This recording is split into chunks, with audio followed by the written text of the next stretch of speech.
하나님의 말씀은 누가복음 18장 9절에서 14절입니다. 누가복음 18장 9절에서 14절 한번 같이 읽겠습니다.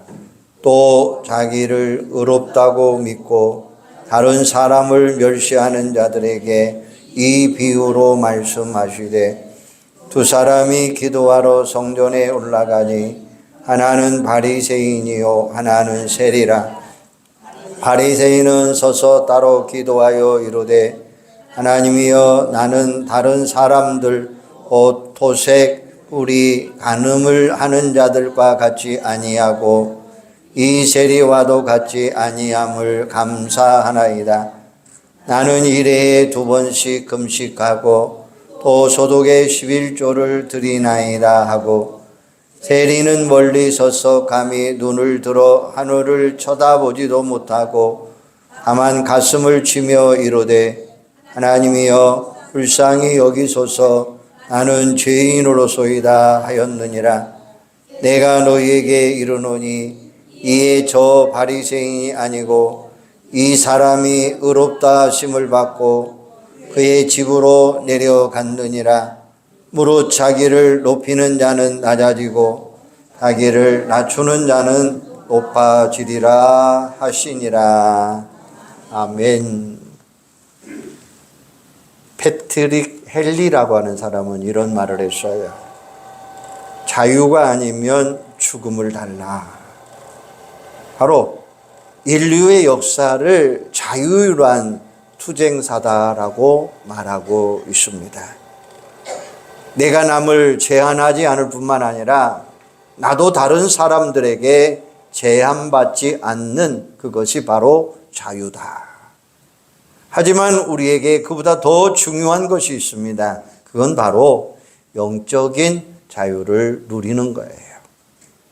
요한복음 8장 34절에 보면 죄를 범하는 자마다 죄의 종이니라 이런 말이 있습니다. 그런 죄의 종의 자리에서 우리를 자유케 하시는 분이 바로 우리 예수님이에요. 갈라디아서 5장 1절에 보면 그리스도께서 우리를 자유롭게 하려고 자유를 주셨다. 요한복음 8장 32절에 보면 진리를 알지니 진리가 너희를 자유롭게 하리라 이런 말을 했어요. 그런데 많은 사람들이 이런 말씀을 통해서 무지하다는 거예요. 심지어 성도들은 그 의미를 잘 모르고 있습니다. 그러면 진리가 무엇입니까?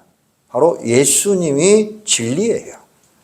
요한복음 14장 6절에 보면 내가 곧 길이요 진리요 생명이라 이렇게 말씀했어요.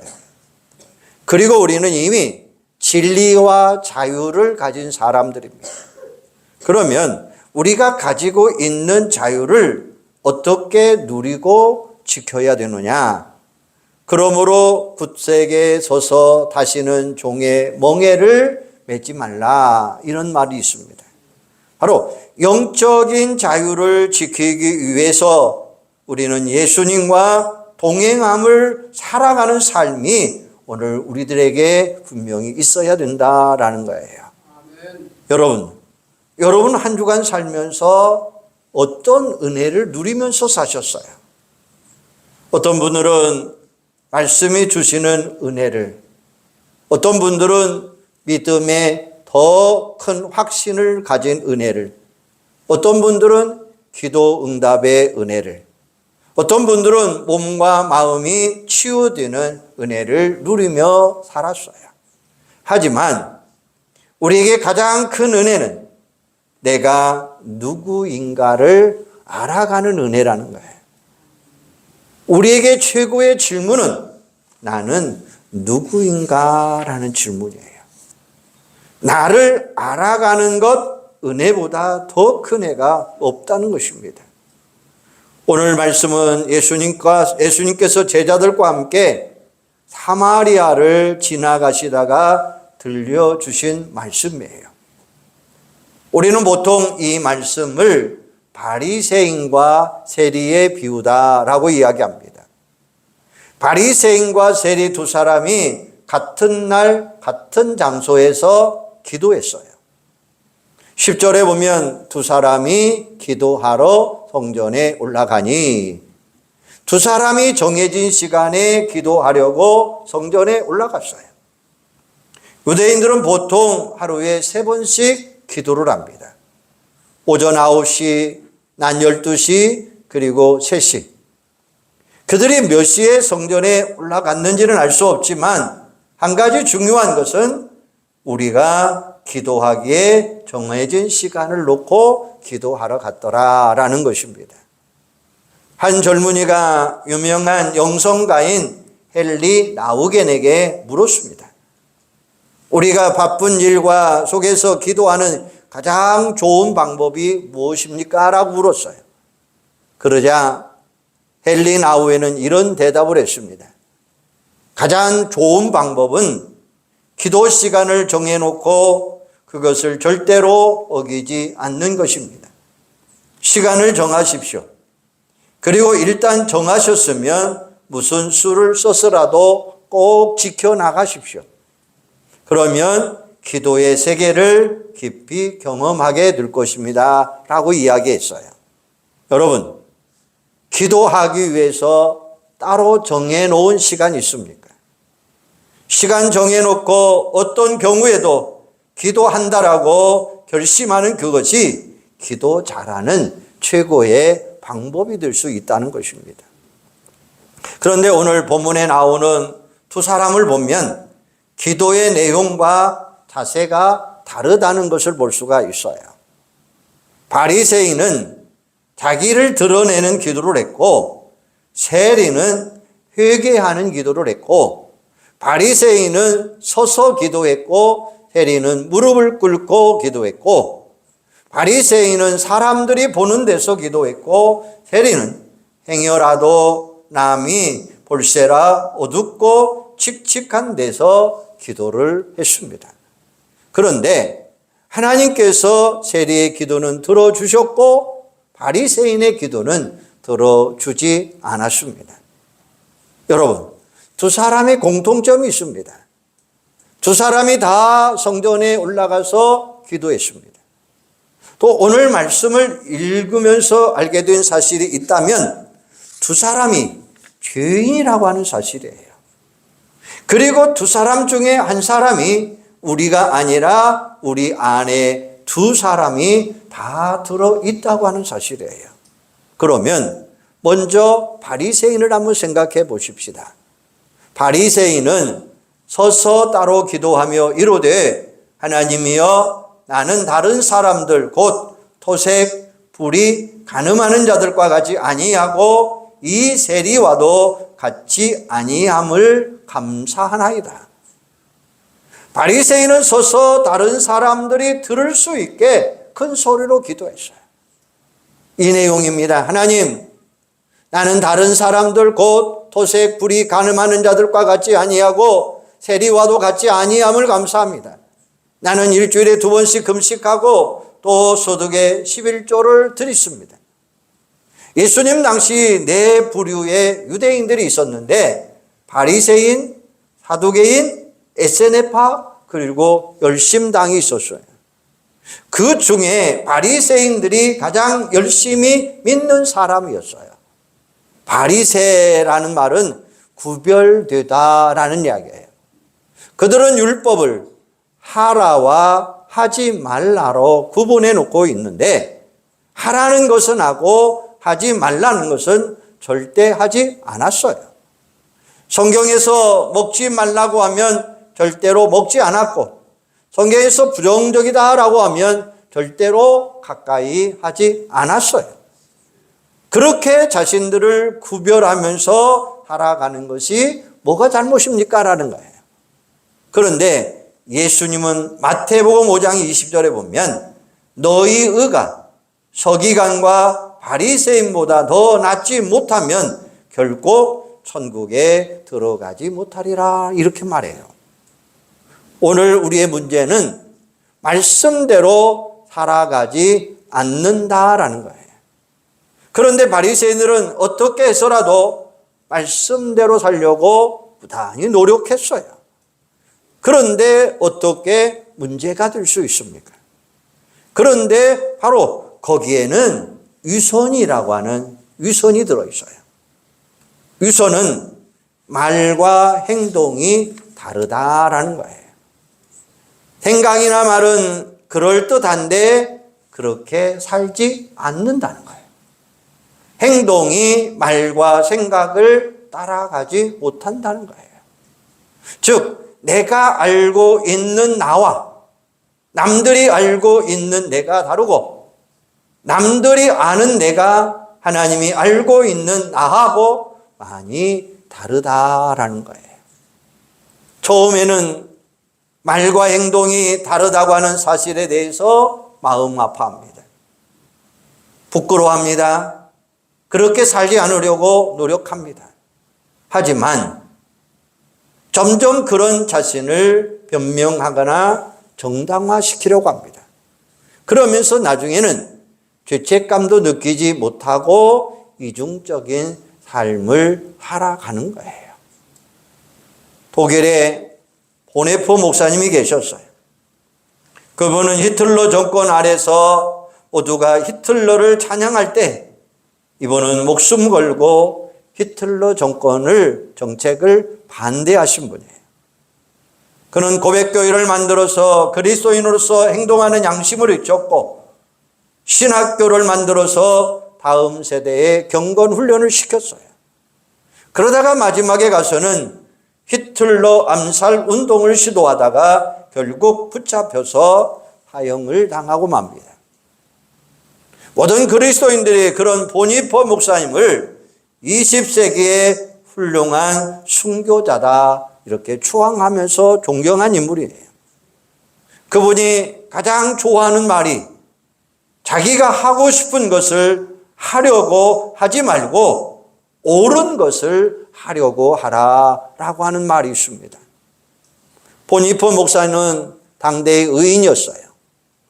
그분이 감옥에서 쓴 시가 있는데 그 시의 제목은 나는 누구인가라는 거예요.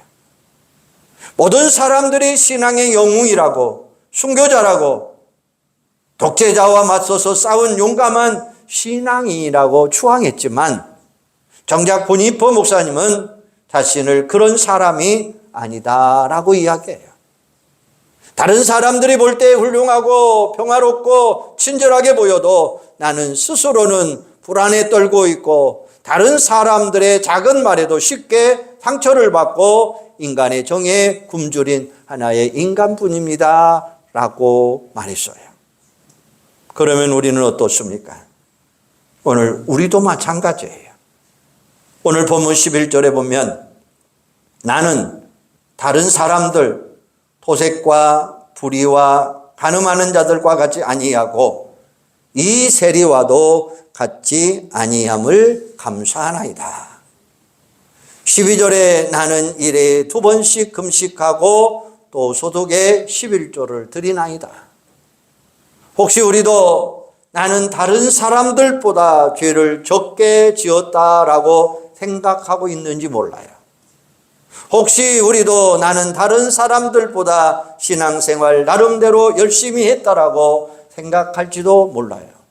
하지만 내가 알고 있는 내 모습과 다른 사람들이 알고 있는 내 모습, 그리고 하나님이 알고 계시는 내 모습이 많이 다르다는 것입니다. 마찬가지로 우리가 다 겉과 속이 다른 죄인입니다. 오늘 우리가 바로 바리새인들입니다. 말씀대로 살지 못하고 있거나 말씀대로 살려고 애를 쓸수록 죄인임을 더 확실하게 드러내는 존재들입니다.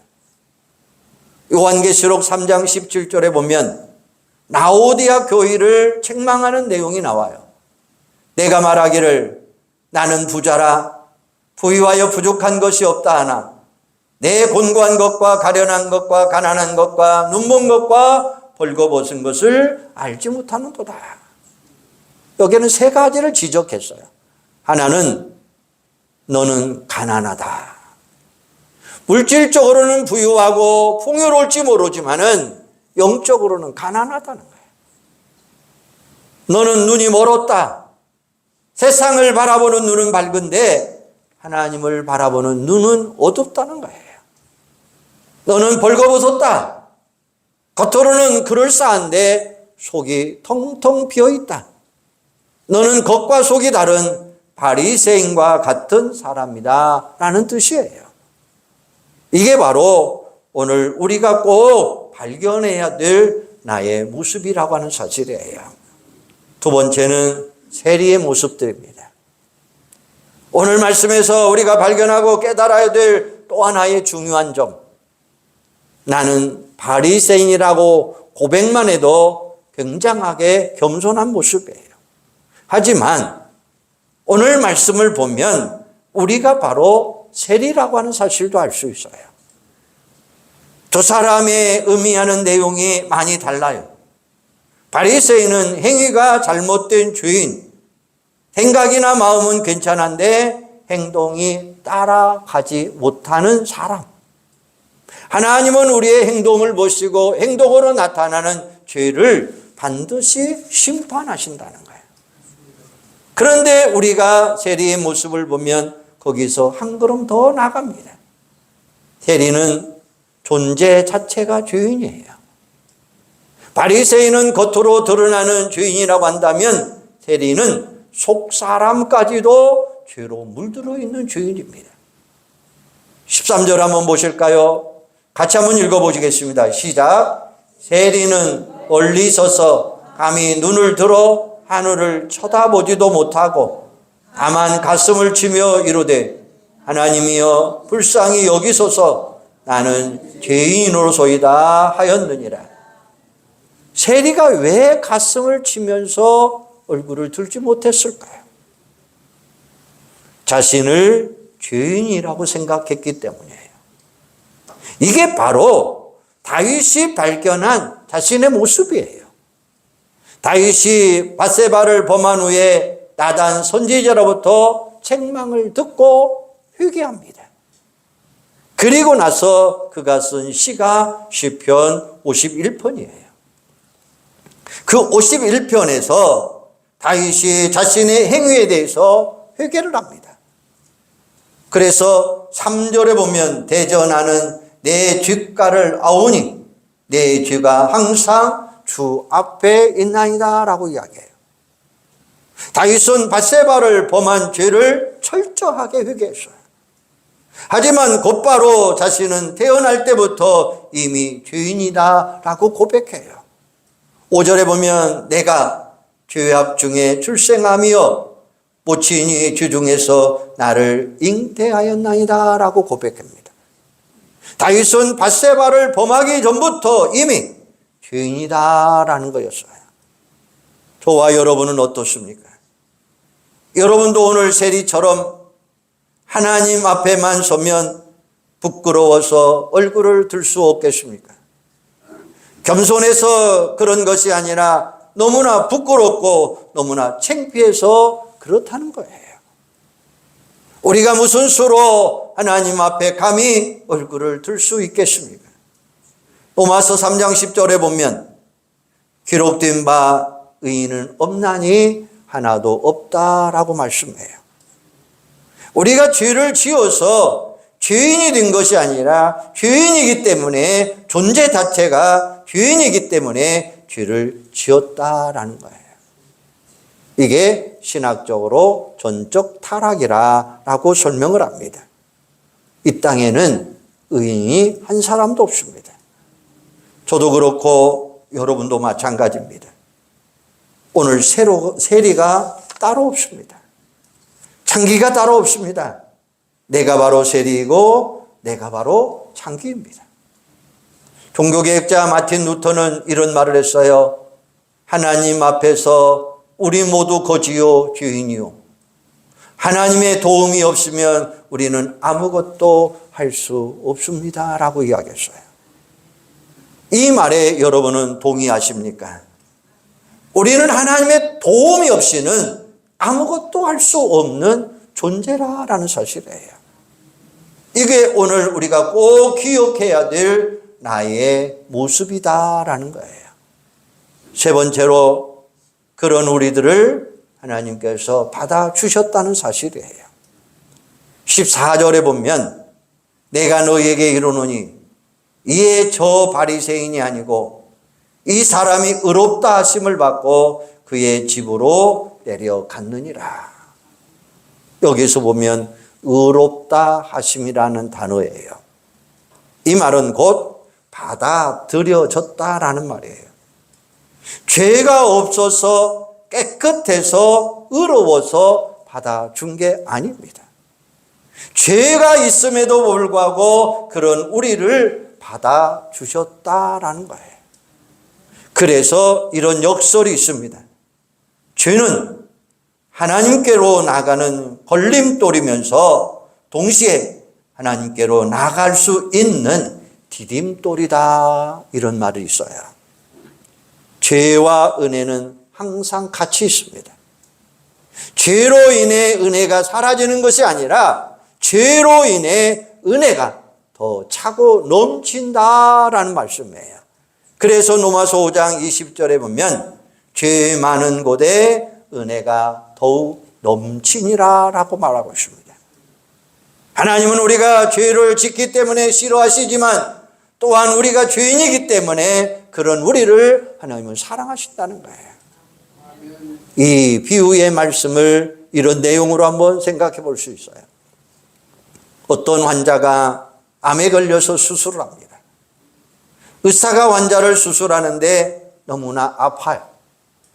하지만 의사가 아프게 하는 것은 환자가 아니라 암을 아프게 하는 거예요. 의사는 환자를 사랑하기 때문에 암을 미워하는 거예요. 하나님도 죄인을 미워하는 것이 아니라 죄를 미워하는 거예요.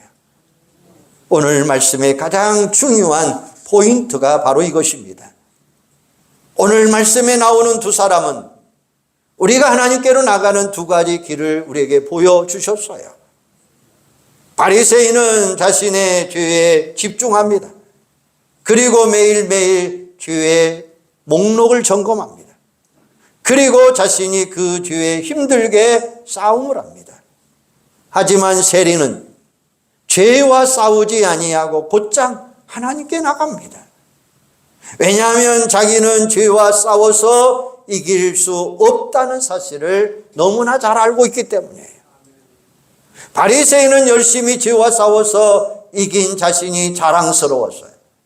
그래서 바리새인의 기도를 보면 나라고 하는 1인칭 단어를 많이 쓰고 있습니다. 나는, 내가, 나는이라고 하는 자기를 계속해서 드러납니다. 하지만 세리는 오직 하나님만 의지합니다. 하나님이여 나를 불쌍히 여기소서, 나는 죄인입니다. 이 비유를 설명하면 이런 내용이에요. 어린아이가 엄마와 함께 길을 갑니다. 그런데 길 반대편에서 개가 달려듭니다. 이때 아이는 둘 중에 하나를 선택해야 됩니다. 자기가 개와 싸우든지 엄마 품으로 빨리 숨든지, 어린아이가 개하고 싸운다고 이길 수가 있겠습니까? 저리 가라고 아무리 이야기해도 개가 도망가지 않을 거예요. 하지만 엄마 품으로 숨으면 그때부터 엄마는 개와 싸웁니다. 엄마가 개에게 소리치면 개는 얼마든지 도망갈 수 있다는 거죠. 결국에 우리가 누구를 바라보느냐라는 문제예요. 바리새인은 자신을 바라봤어요. 하지만 세리는 오직 하나님만 바라봅니다. 여러분, 후의와 회개는 언제나 달라요. 후의는 잘못한 나를 바라보는 감정이고, 회개는 용서해 주시는 하나님을 의지하는 믿음이에요. 후의는 못난 나를 바라보기 때문에 결국 상처와 좌절과 감정만이 몰려옵니다. 하지만 회개는 의로우신 하나님을 바라보기 때문에 새로운 용기와 믿음과 담대함이 일어나고 생기는 거예요. 예수를 판 가룟 유다가 마음이 바로 후이고, 예수를 배신한 베드로가 가졌던 마음이 바로 회개하는 마음이에요. 결과는 어떻습니까? 가룟 유다는 후회하면서 자살을 했고, 베드로는 회개함으로 인해서 초대교회의 든든한 지도자 기둥이 돼요. 여러분은 올 한 해 오직 살아계신 하나님을 바라보면서 살아가시기를 바랍니다. 이게 바로 올바른 신앙의 자세이고 우리의 목표입니다. 아무리 성공했어도 나를 바라보면 실패하는 삶이 돼요. 하지만 실패했어도 하나님 바라보면 성공하는 삶이 돼요. 죄를 안 지었어도 나를 바라보면 그것은 믿음이 아닙니다. 하지만 죄를 지었어도 하나님을 바라보면 이게 바로 믿음입니다. 그래서 성경에는 이렇게 말합니다. 로마서 7장 25절에 보면 우리 주 예수 그리스도로 말미암아 하나님께 감사하리로다. 그런즉 내 자신이 마음으로는 하나님의 법을, 육신으로는 죄의 법을 섬기느니라, 이렇게 말하고 있어요. 바울은 우리 안에 두 종류가 있다는 거예요. 하나님의 뜻대로 살려가는 나와 나도 모르게 죄를 짓는 나가 있다는 거예요. 둘 다 하나님의 뜻대로 살려고 싶지만 내 안에 있는 죄가 나를 사로잡아 나도 모르게 죄짓게 만든다는 거예요. 그래서 그것이 너무나 괴로워서 이렇게 고백을 했어요. 오호라, 나는 곤고한 사람이로다. 이 사망의 몸에서 누가 나를 건져내랴 라고 이야기합니다. 건투 용어로 보면 넉다운이에요. 그런데 다음 구절에 보면 우리 주 예수 그리스도로 말미암아 하나님께 감사하라. 아멘. 24절 25절에 보면 죽고 싶을 정도로 힘들다라고 이야기하고, 25절에 보면 죽고 싶어도 힘들어도 오직 하나님께 감사합니다라고 고백해요. 바울은 이 고백을 통해서 중요한 단어를 발견할 수 있어요. 그 단어가 뭐냐? 우리 주 예수 그리스도로 말미암아라는 말씀이에요. 바울은 죄를 짓는 나를 더 이상 바라보지 말고 나를 용서하시는 하나님을 바라보라, 이렇게 말씀하고 있는 거예요. 그래서 바울은 우리 주 예수 그리스도로 말미암아라고 외치고 있는 것입니다. 그렇다면 이제부터 여러분은 누구를 바라보면서 살아가야 될까요? 우리는 날마다 넘어지고 쓰러지고 자빠집니다. 날마다 죄를 지을 수 있어요. 하지만 그때마다 실패한 나를 바라보지 마시고 죄를 이기고 죽음을 정복하신 예수 그리스도를 바라보는 여러분들이 되기를 바랍니다. 죄를 짓고 실망하는 나를 바라보지 마시고 죄를 용서해 주시는 하나님께 나가시기를 바랍니다. 이게 바로 올바른 신앙의 자세예요. 최고의 사랑은 하나님이 우리를 받아주는 것이고, 최고의 용기는 그런 나를 나도 받아들이며 살아가는 거예요. 한 번의 죄가 우리를 무너지게 했습니다. 한 번의 죄가 많은 은혜가 우리를 은혜 넘치는 삶으로 인도해 주어요. 바로 하나님께서 우리에게 주신 선물, 바로 그 은혜에 감사하며 살아가는 여러분들 되시기를 바랍니다. 우리는 넘어질 수 있어요. 하지만 우리는 실망하지 마시고 그 나를 일으켜 세워주시는 하나님의 능력을 바라보시면서 교회를 섬기며 세워가며 최선을 다하는 여러분들이 꼭 되시기를 바랍니다. 오늘 바울의 마지막 고백, 예수 그리스도로 말미암아, 그 예수 그리스도로 말미암아 우리는 승리할 수 있다는 사실이에요. 오늘 세리처럼 바리새인처럼 나만 바라보지 마시고 오직 예수 그리스도를 바라보는 세리처럼 살아가는 여러분들이 되기를 주님의 이름으로 축원합니다. 기도하겠습니다. 하나님, 나를 바라보면 죄짓고 실망합니다. 그러나 하나님 바라보면 용서하시는 그 주님을 바라볼 수 있습니다. 아버지 하나님, 오늘 우리 주님이 우리를 사랑해 주시고 우리를 받아주시고 우리에게 용기와 희망을 주시는 그 주님의 은혜가 넘치는 삶이 되도록 하나님 함께하여 주시옵소서. 넘어지고 쓰러지고 잘 실망하고 포기하지 말고 그 가운데서도 나를 일으켜 세워주시는 하나님의 능력을 바라보면서 최선을 다하는 삶을 사는 귀하고 복된 자들, 곧 나를 사랑하시는 예수 그리스도 안에서 승리로운 삶이 되도록 인도하여 주시옵소서. 예수님의 이름으로 기도하옵나이다. 아멘.